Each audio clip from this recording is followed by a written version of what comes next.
بسم اللہ الرحمن الرحیم۔ اے اللہ مجھے اس شورا سے کیا لگاؤ، ان میں سب سے پہلے کے مقابلے ہی میں میرے استحقاق و فضیلت میں کب شک تھا،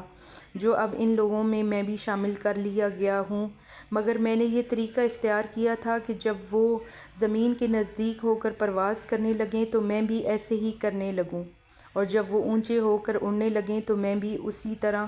پرواز کروں، یعنی حتی الامکان کسی نہ کسی صورت سے نباہ کرتا رہوں۔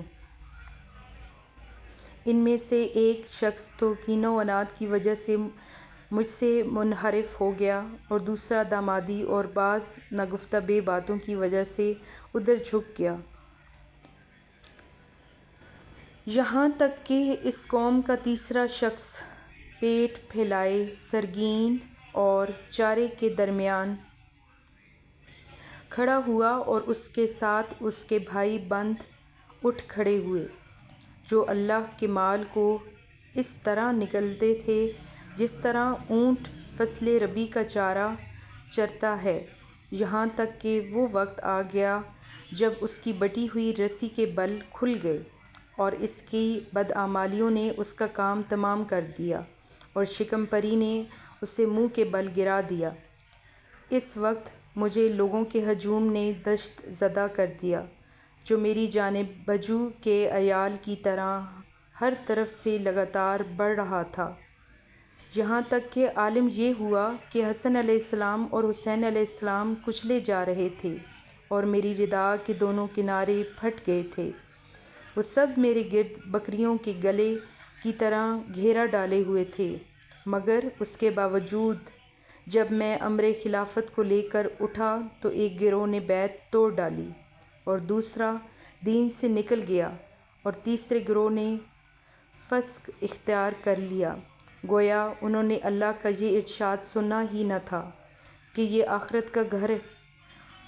ہم نے ان لوگوں کے لیے قرار دیا ہے جو دنیا میں نہ بے جا بلندی چاہتے ہیں نہ فساد پھیلاتے ہیں، اور اچھا انجام پرہیزگاروں کے لیے ہے۔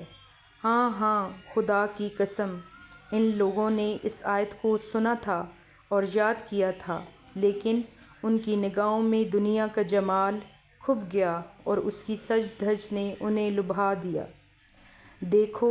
اس ذات کی قسم جس نے دانے کو شگافتہ کیا اور ذی روح چیزیں پیدا کیں، اگر بیعت کرنے والوں کی موجودگی اور مدد کرنے والوں کے وجود سے مجھ پر حجت تمام نہ ہو گئی ہوتی، اور نہ وہ عہد نہ ہوتا جو اللہ نے علماء سے لے رکھا ہے کہ وہ ظالم کی شکم پری اور مظلوم کی گرسنگی پر سکون و قرار سے نہ بیٹھیں، تو میں خلافت کی باغ دوڑ اسی کے کندھے پر ڈال دیتا،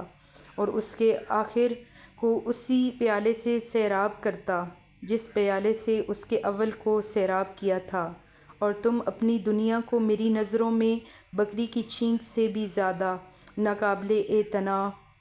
پاتے۔ لوگوں کا بیان ہے کہ جب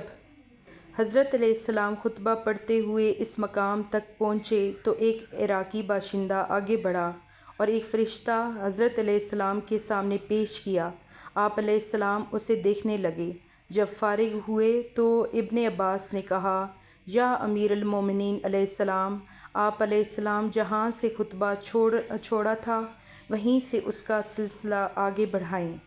حضرت علیہ السلام نے فرمایا کہ اے ابن عباس، یہ تو شکشکا گوشت کا وہ نرم لوتھڑا